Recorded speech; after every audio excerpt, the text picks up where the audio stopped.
So, in addition to the dangers faced by where someone works, sometimes where you live can also make the impacts of extreme heat worse, like living in certain parts of a city. That's because of a phenomenon called the urban heat island effect. A recent report by the research group Climate Central showed that more than 40 million Americans live in these hotspots. So, what does this mean for those residents? And is there any way that they can get relief? For that, we turn to Michael Mendez. He's assistant professor of environmental planning and policy at the University of California, Irvine. Professor Mendez, very good to have you on the NewsHour. Can you help us understand what is the urban heat island effect? Thank you for having me here today. It's a pleasure to be here to talk to you about this important issue that is affecting many people across the nation. 40% of residents in the United States are under a heat advisory, and many of them are living in urban areas that don't have adequate infrastructure, let alone environmental amenities like trees and other forms of greenery that provide shade.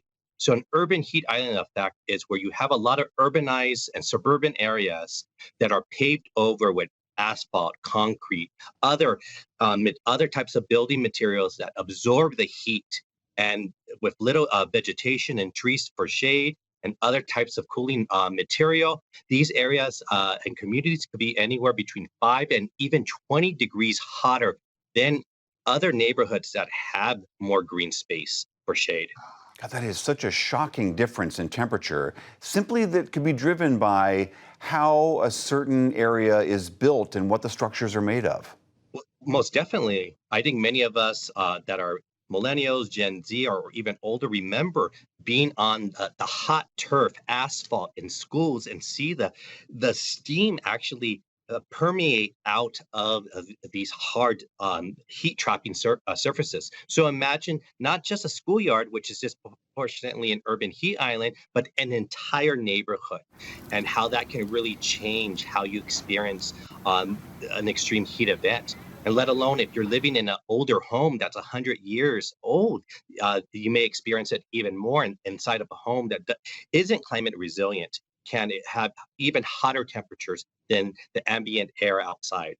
I cited this study that says that millions of Americans are living under these types of conditions that you're describing. But I also understand that it is not equally spread across demographics, that certain people are more vulnerable than others. Can you explain? Yes, this phenomenon of heat waves, extreme climate events have disparate impacts. It does not affect everyone equally. And this is because a heat wave is a natural phenomenon in some part, but there's been political choices have been made over the decades, if not centuries, that have withheld vital resources and infrastructure from communities, primarily low-income communities of color, African American, and Latino communities. So it's no surprise when a heat wave or other type of extreme weather event strikes these communities, they're the least prepared and often suffer the most impacts because they have crumbling infrastructure, and they don't have the amenities that will protect them and make them more resilient from our changing and extreme climate. You've been describing or hinting at a few of what seem like the possible solutions here. Walk me through those things. If I were a city planner, what are the things that I can do to try to reduce the urban heat island effect? Uh, First is a lot of these campaigns, we hear about the $1 million campaigns that a lot of urban mayors are trying to institute in their cities, planting trees, climate resilient trees that are resilient to drought as well. Can help cool down our cities, cool rooftops, making sure that we're able to reflect some of the sun's rays and ensure that our houses are cooler, having more in climate weatherization in our homes, and of course having more cool pavements, moving away from that black asphalt and concrete that is absorbing and retaining the heat. And other types of green spaces, watershed management practices are multi-benefit. They can clean our water, charge our groundwater, but also provide green space and recreational spaces. So we need to look for multi-benefit policies and projects that attack multiple problems that climate change is causing our urban areas and throughout our nation. I mean, some of these things you're talking about seem quite quick. I mean, you can paint a roof a different color quite quickly. Trees, we know, take longer to grow. Are there communities that you would point to in the country that are doing some of these things, that are taking this initiative head on and trying to do these things?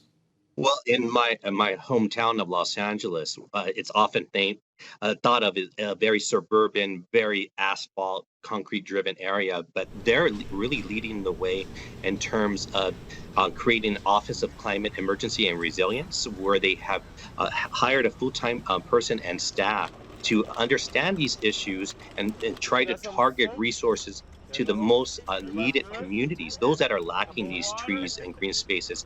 So places like Los Angeles, Portland, of course, Seattle, have been at the forefront of enacting climate action, but also having a strong equity and justice lens.